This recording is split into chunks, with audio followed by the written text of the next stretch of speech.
You don't want a piece of these streets. It'll make you go bye-bye. You think you're hot but you don't want this heat.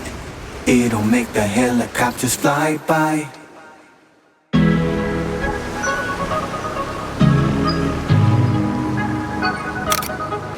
Imagine going through life feeling abandoned,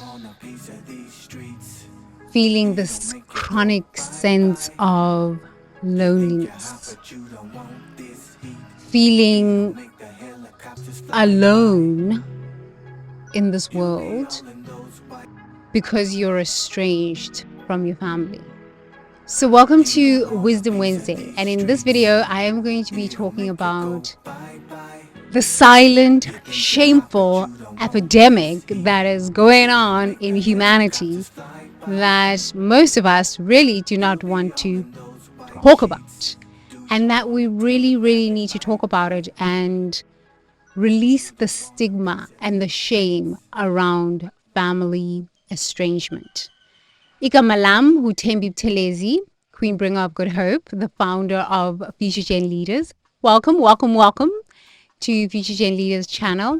Please make sure that you like, subscribe, and hit the notification bell, because we are going to be going through this whole journey of family estrangement, dysfunctional families, narcissistic abuse, and focus on how to heal, focus on how to grieve the loss of our families, or the families that we thought we wanted, grieve this loss, detox from depression, and get to a place of true stability within us, within ourselves, so that we don't walk around in this world feeling like lost birds. Feeling like lost birds, like nobody loves us, nobody cares about us, and we're gonna die alone. I am here to share with you that it's absolutely possible to regain your sense of self-love, to regain your sense of self-acceptance, to regain your sense of peace,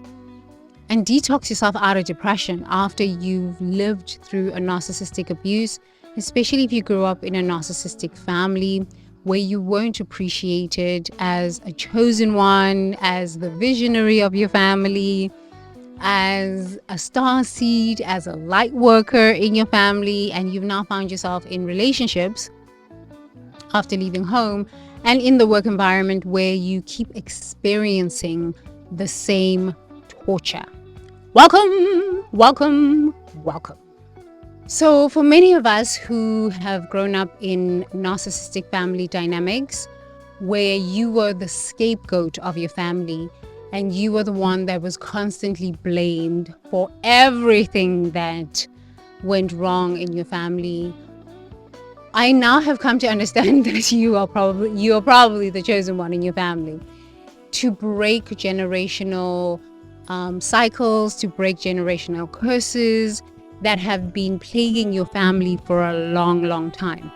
For the longest time, I never labeled myself. I still don't label myself as a chosen one, or I just use the term visionary, because I realize that in family dynamics there are, I would say, three participants. There are victims, there are villains, and then there are visionaries. And I don't know really a family that is perfect. I don't really know a family that is perfect. And I've lived in many countries around the world, and I haven't met someone who's like, I'm from a perfect family. So in our journey through life, we encounter, or we choose to be born into families where we have a big mission, and our big mission in that family is to break the generational curses. And if you are the one chosen in your family to break the generational curse, you are going to be the one that experiences the most amount of abuse, the most amount of torture, the most amount of horrific things that can ever be done to a human. You will probably experience it. And it's usually not a laughing matter. I laugh because I'm like coming out of that experience, and out of the depression of that experience, and out of the grief of that experience. And I'm noticing what an invincible human experience I had to live through to come out onto the other side and be able to talk about it. So there is so much stigma around family estrangement, especially in the collective culture. So what is the collective culture? The collective culture are people with black hair, dark skin, black hair. So I'm talking about the Asians, I'm talking about the Hispanics, I'm talking about the black people, the black people. And because we grew up in these cultures where everybody is supposed to be helping each other, everybody is supposed to be with each other, everybody is supposed to be doing things with each other. If you decide to be the one that steps away from an abusive situation, if you're the one that was chosen in your family to break the code, and what is the code? Most of our families, because of past traumas, because of past generational curses, because of past things that have happened in our family, there's been a lot of secrets that have been held, and we are expected to keep the generational trauma and the generational secrets going on forever.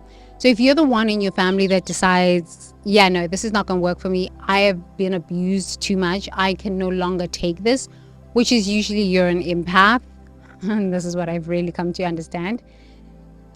You're an empath in your family, you are going to experience some serious backlash. You are not going to be supported by your family. Society is going to look at you like you're a freak.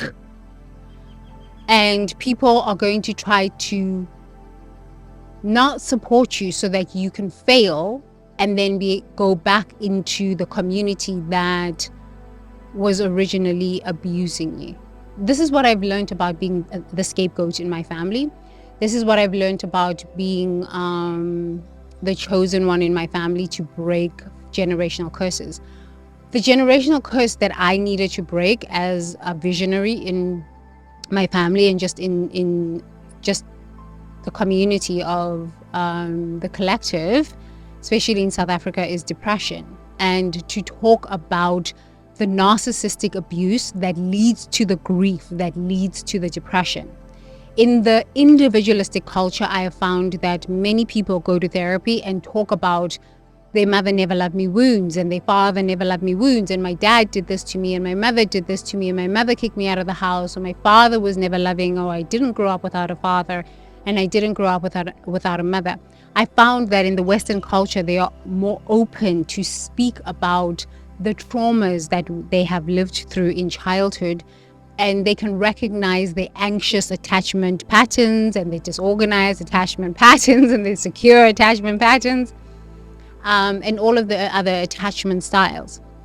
I found that in the collective culture, this is a total taboo. Number one, it's a total taboo to be estranged from your family. It's a total taboo to be estranged from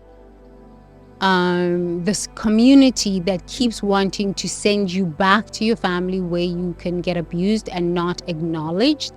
Because I still believe that narcissistic abuse is not spoken about a lot in our society and in our communities. And it's such a taboo topic, but people are suffering. I can no longer keep quiet about this, because the more I talk to people, especially men for the longest time have not been encouraged to talk about their traumas, to talk about what has happened in their childhood that leads them to a road of loneliness and isolation and not being able to trust. I have witnessed this, and I've seen this.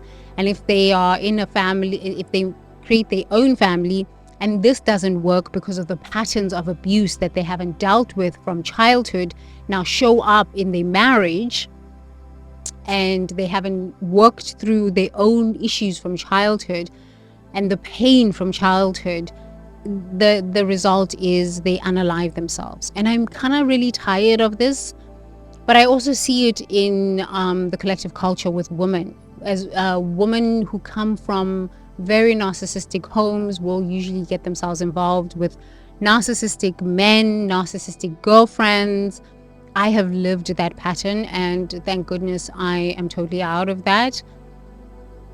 But it's like my generational curse was talking about, well, the generational curse that I needed to break was talking about narcissism, gender-based violence, the abuses that go on in families that are just so stigmatized, and choosing to leave that, knowing that I might not get support, which has proved to be right. No support, total rejection, and having to deal with those deep inner wounds of abandonment after I helped my family, and recognizing they didn't really care. Nobody really cared about what I lived through.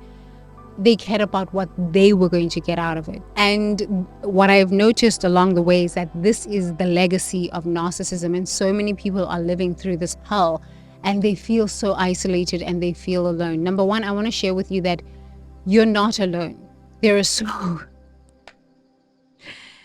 so many of us that are going through family conflicts. There are so many of us that are isolated from our families, and we feel so ashamed of speaking about it. We feel like we're the bad people. We feel like we are wrong. We feel like I found that there's three major emotions that people who are estranged from their families, narcissistic families, experience. It's a lot of sadness, a lot of sadness, and wanting to reconnect with your family, but knowing that if you do reconnect with your family, it's just going to create more drama and more abuse for you. So this is where the sadness comes in. There is a lot of guilt.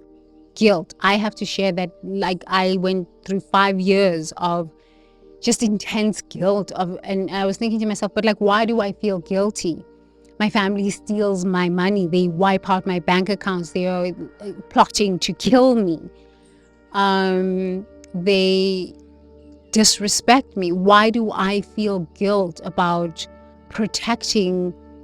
Why do I feel guilt about not protecting people who couldn't even protect me as a child being abused, as an adult, and plot to even kill me? So I had to kind of work through that guilt, and there's a lot of shame, and that shame turns into toxic shame. And I'm finding that as I've given myself permission to work through these emotions, the emotion of guilt, the emotion of sadness, just being willing to give myself time to be sad and just really feel that sadness from abandonment, and the fear I had of abandonment, and recognizing that that fear was valid. It was so valid. I was sensing and recognizing that I would be abandoned if I started to tell the truth. And actually experiencing it and living it and recognizing, I'm alone in this and I have to work through it. But the reason I'm actually shifting my YouTube channel to focus on this is that we're losing a lot of good people.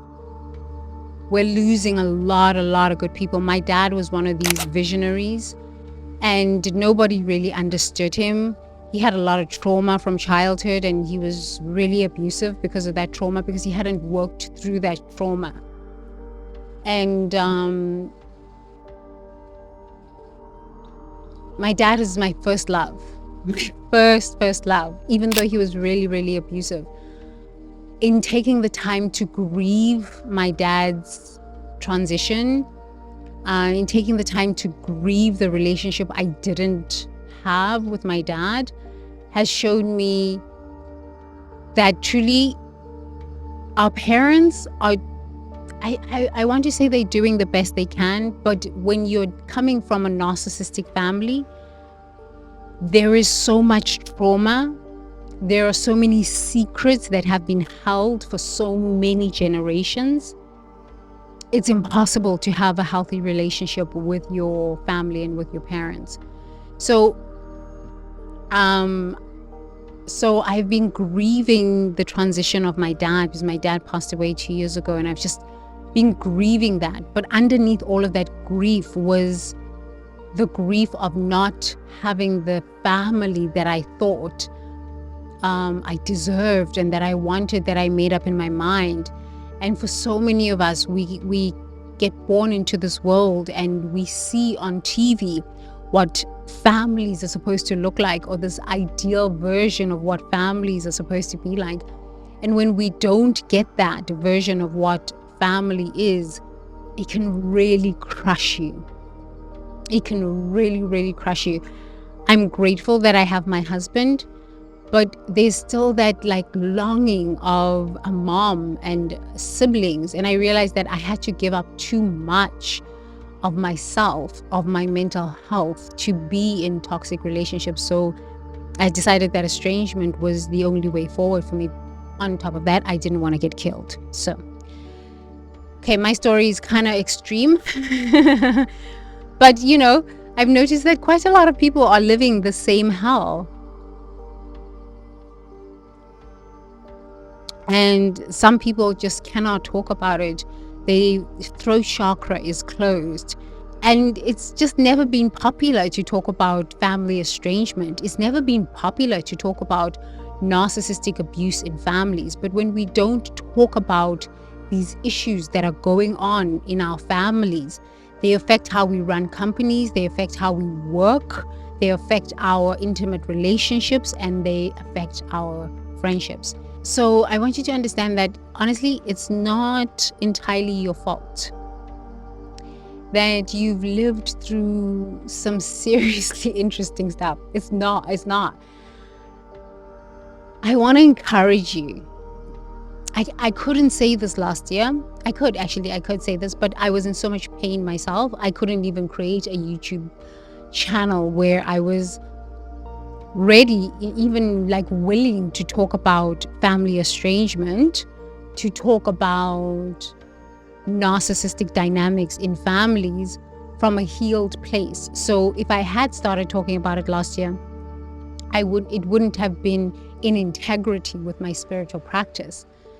So now that I'm truly out of that experience and I've worked my way out of the depression, out of the grief, out of the loneliness, that sense of loneliness, not being alone. I choose to be alone, but this heavy sense of sadness and loneliness, and just working my way out of guilt.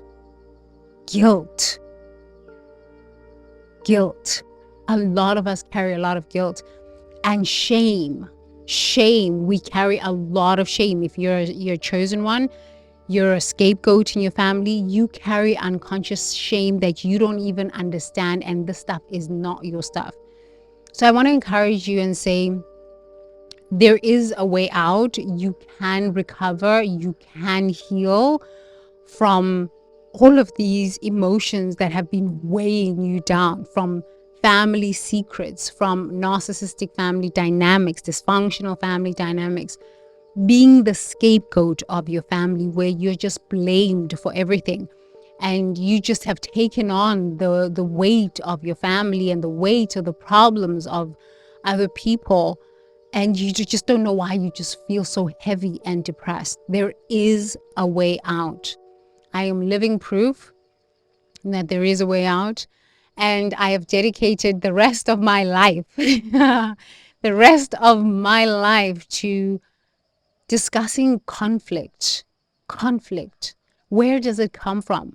Why do we need to be enthralled in conflict to feel alive as humans?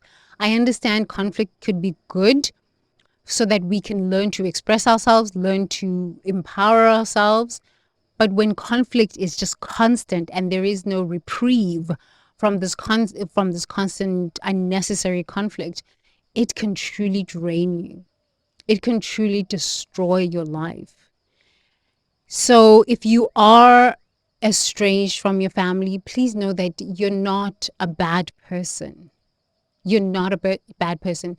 No matter how many projections you get, no matter how many people try to shame you, no matter how many people try to hoover you back, just stand your ground and know that there are people out there that understand what you are going through, There are people out there that understand narcissism. There are people out there that are capable of supporting you through your journey. Thank goodness for YouTube. I didn't really like social media very much, but like last year, I was heavily attacked. I had a smear campaign going, and all of just the nastiness of human just came out. And I realized that as I would just go on YouTube and just listen to people who are talking about narcissism and what their stories have been. And most of us really have the same story. We have the same story. So I think that's when I started to accept, oh, chosen ones. I just don't call them chosen ones. I call them visionaries. But truly, we are the visionaries. We are the ones seeing into the future and saying, if I break this generational curse, if I get out of this, even if it means choosing to be alone, even if it means walking alone, even if it means being projected on, smear campaigned, being called all sorts of names, my mental health is more important than the hell that I am living through now. So, yeah, just a word of encouragement. Love yourself enough to stick to your truth. You are valuable. You are valuable. Your life matters. Please do not unalive yourself because you feel alone. You feel like nobody understands you. You feel like you're a bad person and you're just living with a lot of projected guilt onto you. It's not true. It's not true. Dysfunctional family systems are this. Narcissistic families are this. They will want to kill you and then make it your fault that you triggered them to want to kill you. This is not normal. There's a lot of sickness here on planet Earth. And the more we speak up about it and we help others that are going through these terrible situations, I believe the world will be a better place. This is my hope. And I'm just doing my part to bring that to humanity, because if I don't, then I will not have fulfilled my purpose. So in the comments below, let's have a dialogue. What have you learned from this video? I don't want to say, let's have comments. I just want to ask you, what have you learned about this video? Maybe you've learned that you're not the only one who's estranged from their family. Maybe you're learning that it's okay to say, no, I need my mental health. Maybe you want to share your story if you're comfortable with doing that. But I think just as I started this journey of sharing about narcissistic family dynamics and estrangements, my main purpose for this video is to share that there is hope. You are not alone. There are a lot of us that are actually living through this, but most of us are living in shame because we are afraid to speak up. We are afraid to share what is really going on, and instead we just unalive ourselves. Please do not unalive yourself. There is hope. There is more to life than a narcissistic family system. There is more to life. So thank you so much for watching. In the comments below, let's have a dialogue. So thank you so much for watching again. I will see you in the next video. Bye for now.